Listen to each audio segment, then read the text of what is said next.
Politicians are corrupt, and every politician is corrupt. Your job is to make the lives of the citizens better. That is why you wake up every morning. That is why you have the police escort. We need to read. We need to have political education. You won't expect the politician to allow syllables into our curriculum that will teach us how we can correctly oppose them and so on and so forth. In terms of accountability, let's not forget about national security.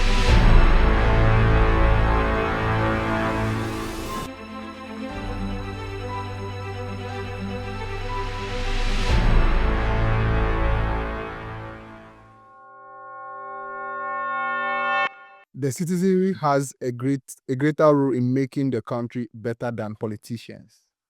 Step forward if you agree with the prompt.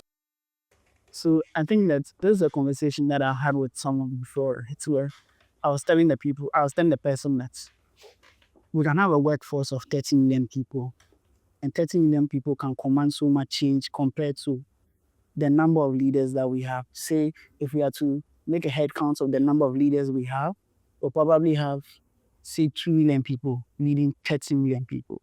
So we have a greater role, right? Because when it comes to the daily activities that we undertake, there's a lot of us that are undertaking that activity compared to the number of leaders that we have in the society. So we have a greater role. If we want to make change, we can actually make the change. And so that's why I agree with that from that we have a greater role at changing our societies and making our societies great compared to the politicians and what they can do. Although I've always blamed politicians and governments for many problems, and it's actually true, but for this prompt, I'll actually give a little bit of the blame to the citizenry. Politicians have the power to appoint people, to put in place certain policies, they have the overall power to strategize our educational curriculum, for instance. And so it is also like we cannot fully rely on that form of education, on just school, because they are in government.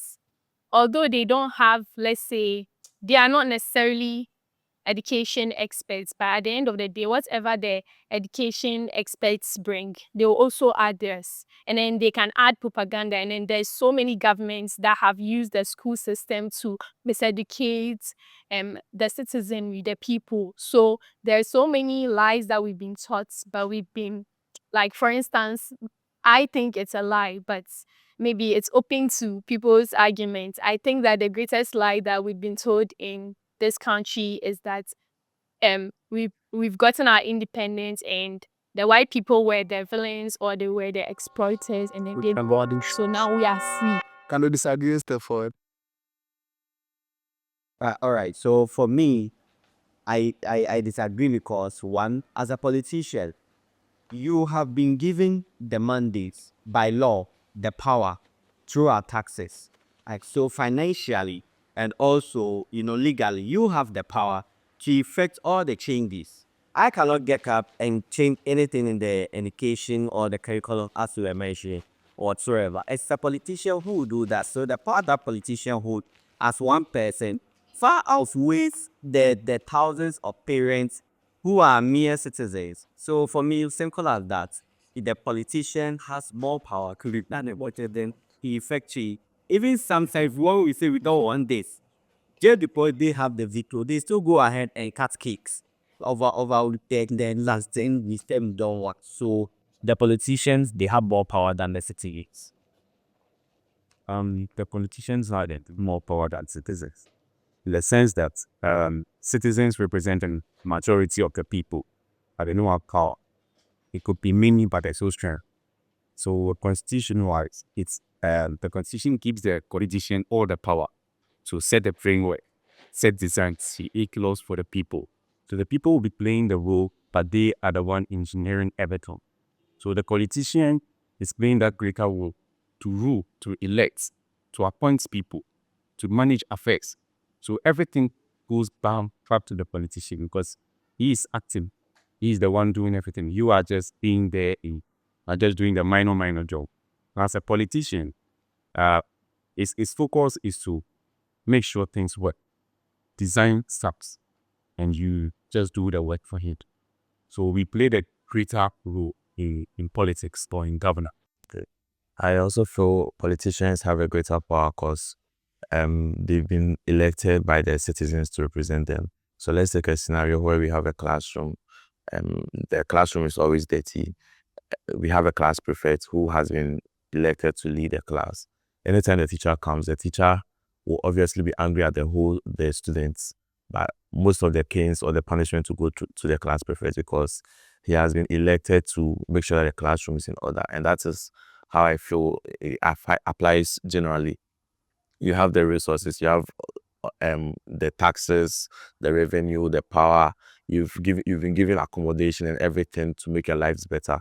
So all you have to do is work. It's like you're going to work. That is your 9 to 5. Your job is to make the lives of the citizens better.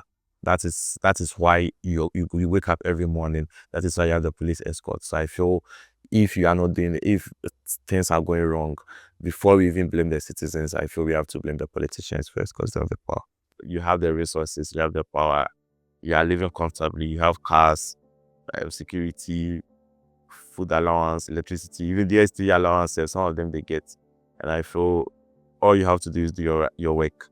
You do not have to, we citizens do not have to hit the streets and be protesting before your work is done. The politicians will not bring change. Like they don't want us to like become enlightened. They want us to continue becoming ignorant. They need people like those who do not understand their rights, who do not know like their responsibilities, the rights that they are due. I mean, who do not know their the things that the politicians are supposed to do for them. So I think that outside of the schools, we need to educate ourselves. We need to, like, if it's unions, we need to go to, like, we need to read. We need to have political education. We don't have enough of that in schools. We are really, really misinformed. You won't expect the politician, to allow syllables into our curriculum that will teach us how we can, like, correctly oppose them and so on and so forth. I was also thinking that there's a bit about formulating policies and there's a bit about implementation. So when I say we have a greater strength, our strength lies in the implementation. They can say that you do this, do this, do this. But it lies to the onus lies on us to actually execute that and implement that. So that is where I feel our strength is. So if they say do this, we all realize this is a challenge for us. Or as a citizen, this will cause us great harm compared to maybe they are sitting there, there's something that they are seeing that we are not. But we are also in our own space and realize the challenges that may come if we implement it. So the power lies within us to more or less halt the implementation or affect the implementation if we have to. Politicians are corrupt. If you agree to the prompt, step forward. Politicians are corrupt, and I preach it. Here that is the case. It's a package. People have to put something on the table for you to get to where you got to. And even if they give you the power through their votes, you should understand that in a way you have to give back to them. Giving back to them, you might be influenced where what goes and what goes. So in a way, politicians are corrupt, and every politician is corrupt. Can you disagree? Step forward. For me, I'll quickly disagree with you based on my personal experience. Well, the said issue for sharing that I've been a vice president of a department before. And I was only put there because the people self, the one who was there, wasn't dancing to their tune. So they put me there. And then when I was in 100 getting out to 200, when I was in 200 getting out to 300, everyone was like, oh, you be vice president, go for president. So of course, I went for president. I campaigned a little bit, not too much. But some feedback. The only thing I didn't read the president, so I didn't share so well. I didn't share so well in fact. So you see, once you are talking about the politician leading the sponsorship and the funding, is because the citizen is corrupt and must be bribed. He must be bribed to put the politician over there. And once you put the politician over there, the citizens have forgotten that Yeah, the politician already paid you and doesn't owe you reducing anymore. He now has to pay whoever, smothered me or whatever. So I feel the citizens are more corrupt than the politician. Further Vinny, I think that we should like avoid generalizations. And he started with first all politicians are corrupt, and he also him with all citizens are corrupt. Basically, I also think that the politicians are corrupt trope is put in place to just scare people away from politics. So, coming from my gender and politics background, we we've been taught that there's this notion about the dirty game of politics, which often discourages women from participating in politics because when you enter, people automatically assume that like you can't be a genuine person, you're a liar, like you're a professional liar, and so on and so forth. The more we subscribe to this kind of notion, the more we allow them to take up those rules because they know what they are getting from there. They know how sweet power is. So we shouldn't subscribe to those notions. We are all people. Like you can't say someone is corrupt or someone is totally bad or someone is totally good. Like it's we the citizens that have to force them to act in our favor. It's a game, yes, it's a game. But if you know your politics and you are able to like strategize as a people, as a collective, to strategize yourself and not and be rational voters, they won't like do certain things that would not be in your interest. You rather let them do act in your favor because that's what they're supposed to do. My advice to my fellow citizens is that we should continue to educate ourselves. When we educate ourselves, we'll be able to know our rights and our responsibilities and then the duties that our government or our politicians owe us. Okay, I feel politicians are not corrupt. I think it's a general problem, and I feel the problem is the system. I feel if the systems are strong, corruption will be less or minimum.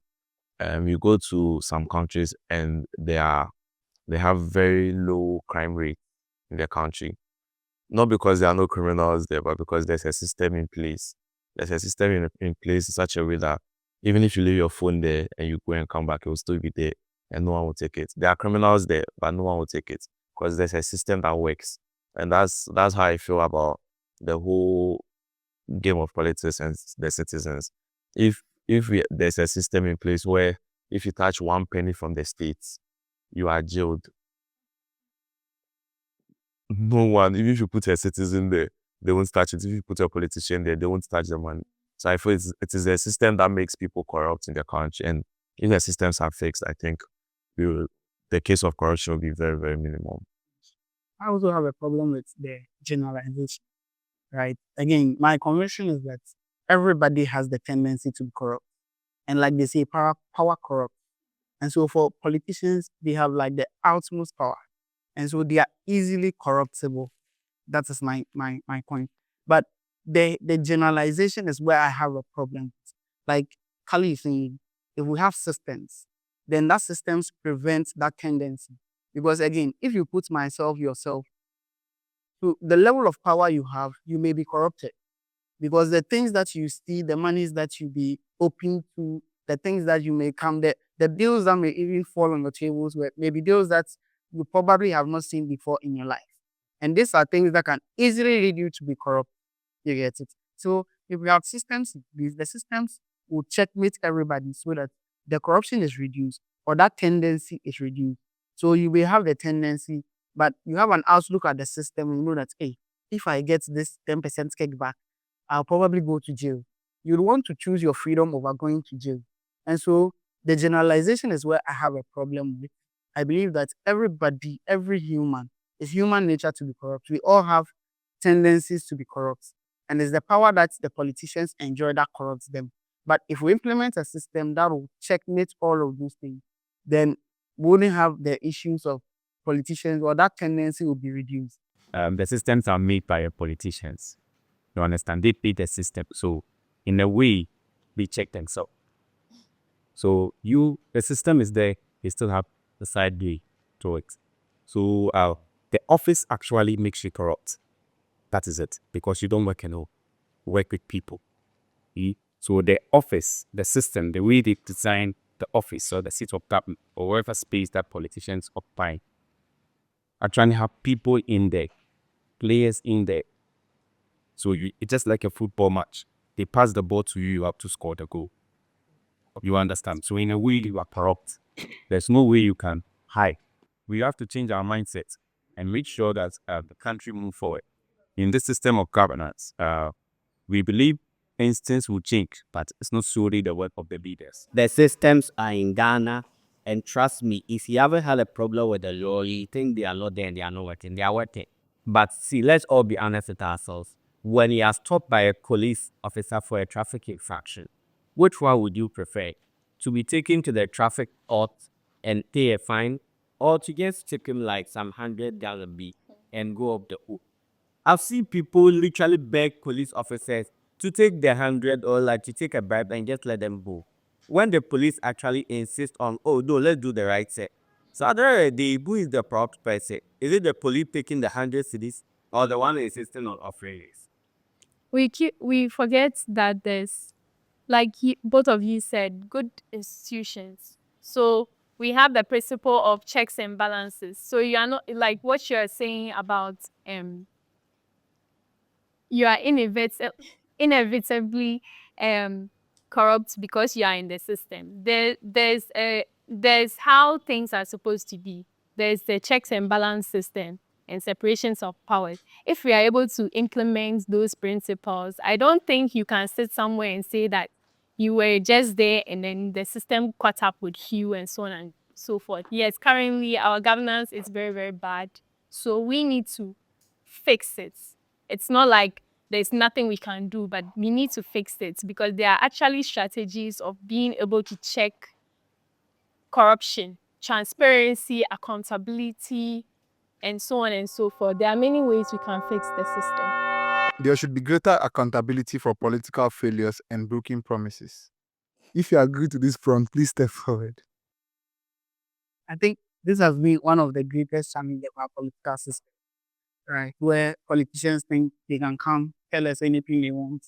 At the end of their tenures, we can't hold them accountable because it has been a system that has run from time immemorial. They come with flowery words during their campaign, tell us all the things that we need to hear. He'll give you jobs, he'll give you all the things that you need.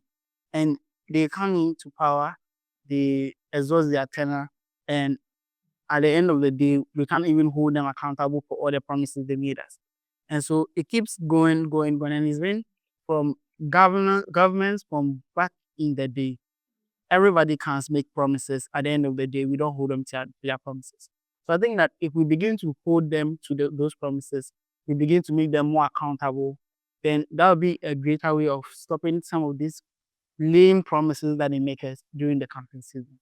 This is probably the most important thing that we are all trying to figure out in this country. How can we hold them accountable?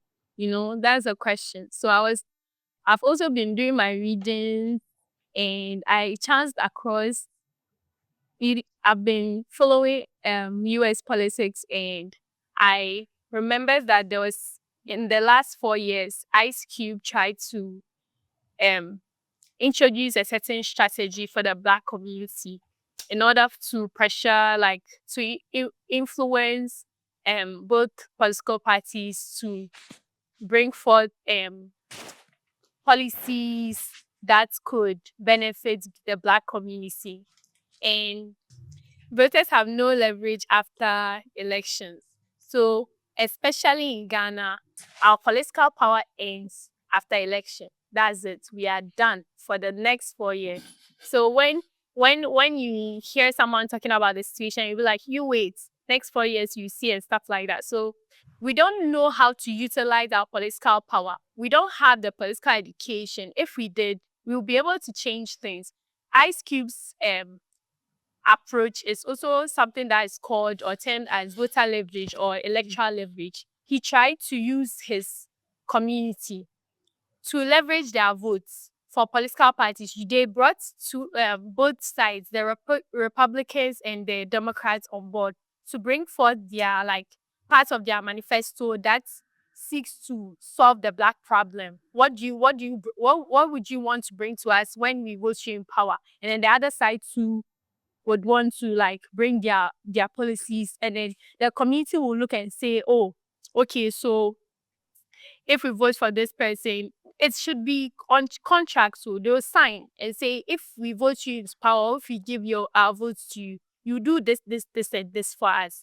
That's what we don't do in this country. We don't do this in this country. That's why we are not able to hold them accountable. He also tried to do this, but it wasn't successful, because some people were saying that he was trying to sell out black votes to the Republican Party, that black people should vote for the Democrats. And then at the end of the 4 years, they realized that what he was trying to do was the right thing, because when they voted the first administration, Biden administration, in power, he didn't really do any significant thing to for the black people. And then they realized that what he did was right. So I was thinking that we can also come together and try to leverage our votes, even if it's as a region, as a community, as a town. You talk to your constituency heads, MPs, that this is what we want, do this, school, libraries, what, employment, scholarship, this is what we want. Both parties bring your policies, and we'll decide if you are able to put it in place or whatever. We'll vote you in power, or maybe not. And then when you are voted into power and then you don't fulfill your policies, the contract is there, they can sue them. So I think that's also a smart way to go about things. And I feel accountability is a major problem in Ghanaian politics as well. And I feel politicians come with nothing but live with everything. When you look at the political scene in Ghana, and they should be held accountable at the end of their tenure. You have all the resources. Your life is basically made comfortable. You are given a state apartment, cars, office space, taxes, funds, resources, access to everywhere you want to go. All you have to do is do your work. You are given a period of time, 4 years. Just this and this and this is what we want you to achieve. This is the money we have. This is what we want at the end of your 4 years. And then you are voted. So that is all you have to do. If you cannot do it, then I think there are some questions that need to be answered. And if maybe at the end of your 4 years, there's research or auditing done, and they realize that a bit of the money has been stolen or taken and the work hasn't been done, you should account for it, refund, or even possible do jail. Can you disagree and step forward? My first question to all of this is there every promise your father gave you that you fulfill? So, Ali, it's just human nature not to fulfill promise you make. Because sometimes you make the promise on the premise that, oh, I am going to get this, or there is this resource available. You get there and realize it's not there. So in the first case, you can't quote somebody's neck for not living up to their promise. Because you yourself, is there every promise you made that you fulfill? Your girlfriends and your boyfriends, sometimes you say you can't, but you can't.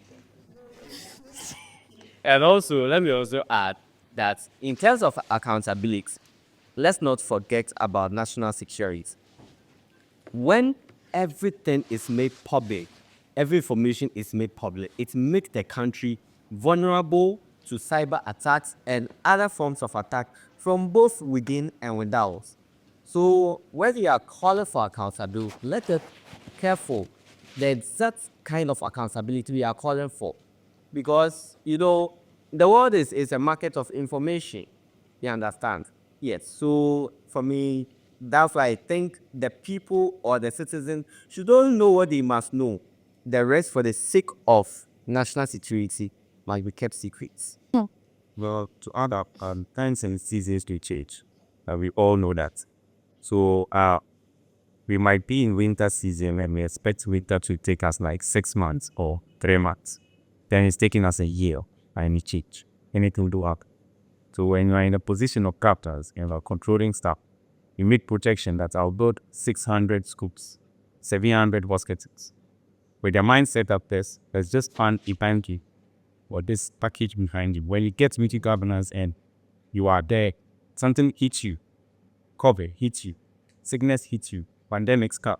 You have to channel all those funds into it. So, well, politician will tell you, I'll build 4 schools. Then he builds 1. He has done his best. How do you hold him accountable? Because at the end of the day, that same money that was supposed to build school is doing something else. Do you get it? But that wasn't planned for. And it happens. So the citizens will be fair to the politician, saying that no, you are supposed to give us this and that. Doesn't happen anywhere. Okay, so I feel we are all humans, and most of the times we try to sort of reason with politicians when we can. Let me just give a practical example. So our current vice president, when he was in opposition, the dollar was at 4 cedis, as at I think July 2016. And he promised that the dollar was going at a fast rate. So if he comes, he's about to stabilize the dollar. It's 2024, and now the dollar is at 17 cedis, 18 cedis actually. You are telling me because of COVID, I can't hold him accountable. That's a problem. That's a problem for me, because even if at the end, yeah, like the dollar is at 8 cedis, I won't really have much of a problem. You get my point? Because obviously I can say, oh, there was COVID, there are several factors that led to that. But for you to go way beyond expectations, like you go down, cry, then you're telling me I can't hold you accountable because of certain factors, then I really have a problem with it. And it cuts across all political levels. An MP during before election will tell you that I'll build roads for you. Once they are elected to power, they say I don't build roads. And then you say I cannot hold you accountable. I have to hold you accountable because that is what you promised. Bad leadership is to be blamed for Galamsey. If you agree to this prompt, please step forward. Okay, so I feel when it comes to the issue of GALAMSEY, I feel it's all about bad leadership. One reason why I feel politicians have not been able to stop it is because I feel they haven't created an alternative for the people. Because if you go to GALAMSEY communities, you realize they've been mining.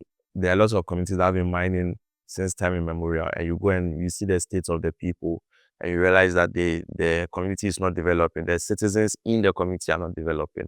So now the citizens will now go into GALAMSEY because they now want to have better lives for themselves. If you go to these GALAMSEY communities and you realize that things are moving on smoothly, there's good road network, there's good hospitals, good schools, people are getting good scholarship opportunities, and there are good jobs, and you tell the people, do not go into illegal mining. A lot of them won't go, because most of the times you see videos coming from the GALAMSEY site, and the first thing they say is "Ejuma iniho internet or," is because they've not created an alternative for the people. And also I feel another reason is because the government is not treating the GALAMSEY as a national problem, because that is how it's supposed to be treated. If GALAMSEY is treated as COVID, people will realize how serious it is, and I'm sure even if they cannot stop it, they can reduce it to the minimum. I'm not saying we should stop mining completely. People are hitting the streets. Organizations and agencies are calling for the president and the people in authority to speak up. I think it's about time they speak up, because I think that is where we are as a country. We should treat it as an emergency. But let's restructure it. Let's teach the people how to mine, not to mine water bodies and forest reserves, how to reclaim the land after they are mining, give them proper licenses, make sure that they follow the rules and regulations, and everything will reduce drastically. That is, and I feel it's all about leadership, because if you leave the citizens, they will do what they want to do. If you do not have put in certain measures or controls, people will always do what they want to do. And it's up to the leadership to make sure that these measures are put in place. What I've noticed is that, especially with the president's recent statements that he issued out, the solutions they try to put in place are usually targeting artisan workers, artisan miners, and it's like it serves that kind of notion that it's Galamseyers, it's the people, people that are to be blamed because they don't follow the rules, they don't follow the laws, they are illegal, they don't have license, so they're the ones who go in there to go and mine, and then they cause, like Kali said, like we have been mining for centuries, okay? And I personally think that because of technology and because of the high demand in gold, that's what has actually created the issue about the um, land degradation, the water pollution, and so on and so forth.